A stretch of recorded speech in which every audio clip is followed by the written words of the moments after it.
Olivier Giroud, les gars. Tout Gigi, c'est incroyable en fait. Olivier Giroud, il a donné la victoire à l'équipe de France, faut dire la vérité. Donc voilà, Giroud, pourtant, quand tu regardes, il faisait peut-être pas l'unanimité. Et en plus, avec l'absence de Benzema, on s'est dit que cette équipe de France, ça va pas passer les poules. C'est une dinguerie. Salam à tous, merci à tous ceux qui savent de la Champions League, ça fait plaisir. Donc voilà quoi.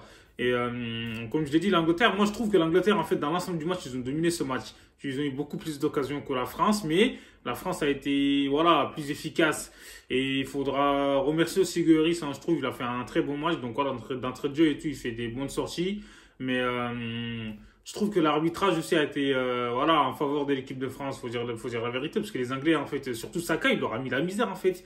Bukayo Saka, il était inarrêtable en fait aujourd'hui là. Laisse tomber sur le côté gauche là, il a fait souffrir Hernandez d'une manière là. Laisse tomber, j'aurais peut-être pas aimé être à sa place, hein, parce que là, c'est une dinguerie, c'était un poison, tu vois, tout le temps en fait, c'était un danger constant. Donc du coup, comme je l'ai dit, quand tu regardes le deuxième but en fait de Giroud, il y avait une faute sur Saka au départ, l'arbitre il a pas sifflé, alors qu'elle était flagrante et ça a amené un but en fait, tu vois. Même si par la suite Giroud il a frappé de la tête et que c'est Griezmann qui a fait la passe, ça a contré sur Maguire en fait. Voilà, il a montré qu'il était, enfin, je vais pas dire qu'il était un tocard, mais en tout cas aujourd'hui, il était solide, mais pas comme les autres matchs. Donc du coup, voilà, quoi, je trouve qu'il a fait une belle Coupe du Monde. Au final, Kylian Mbappé, ils ont réussi à l'arrêter. Il n'a pas eu beaucoup de, comment dire, d'opportunités en fait de frapper au but, même s'il a frappé, désolé, même s'il a frappé quelques fois et qu'il n'a pas cadré. Mais en tout cas, aujourd'hui, l'équipe de France, là, ils ont su faire comme les Anglais, là, c'est incroyable, en fait. Bellingham, t'as Phil Foden, tu vois, ces deux-là, et même Saka, les trois devant, Harry Kane, ils étaient quasiment inarrêtables. Il y avait peut-être faute aussi sur Harry Kane, ça n'a pas été sifflé. Donc voilà, l'Angleterre, en vrai, ils ont eu les moyens de gagner ce match, mais bon, c'est dommage. Harry Kane, pour eux, Harry Kane, il a loupé son penalty.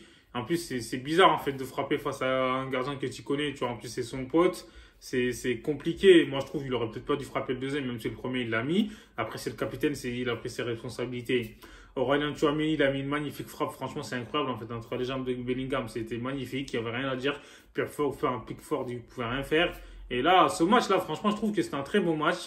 Ousmane Dembélé, il peut faire mieux que ça. Il a passé plus son temps à défendre en fait qu'à attaquer, parce qu'en même temps, voilà, ils avaient des clients en face, parce que le côté droit de l'équipe de France, c'est le point faible en fait. Et là, il aidait souvent en fait l'autre là, Jules Koundé. Griezmann, il a fait un très bon match comme d'habitude. En fait, il a défendu, il a aidé ses coéquipiers. Rabiot, franchement, il fait une Coupe du Monde incroyable. En fait, tu vois, on ne s'y attendait pas à ça. Ou pas Mécano, il a fait quelques fautes derrière, même s'il a été bon. Mais je trouve que voilà, sur ce match, il a été en difficulté. Varane, ça va, mais les Anglais, en fait, comme je l'ai dit, franchement, ils ont eu les meilleures occasions, mais ils n'ont pas fini, tu vois. Et laisse tomber avec l'équipe qu'ils ont, là, c'est un truc de malade, en fait. Dans le banc, sur le banc, ils ont quoi? Ils ont Rashford, Sterling, Grealish, Mount et tout. C'est incroyable.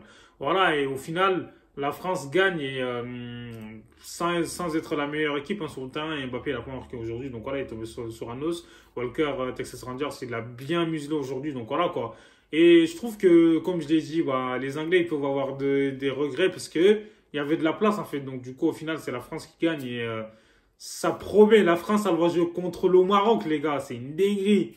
Ça va être un match exceptionnel et un match électrique en fait. C'est dingue.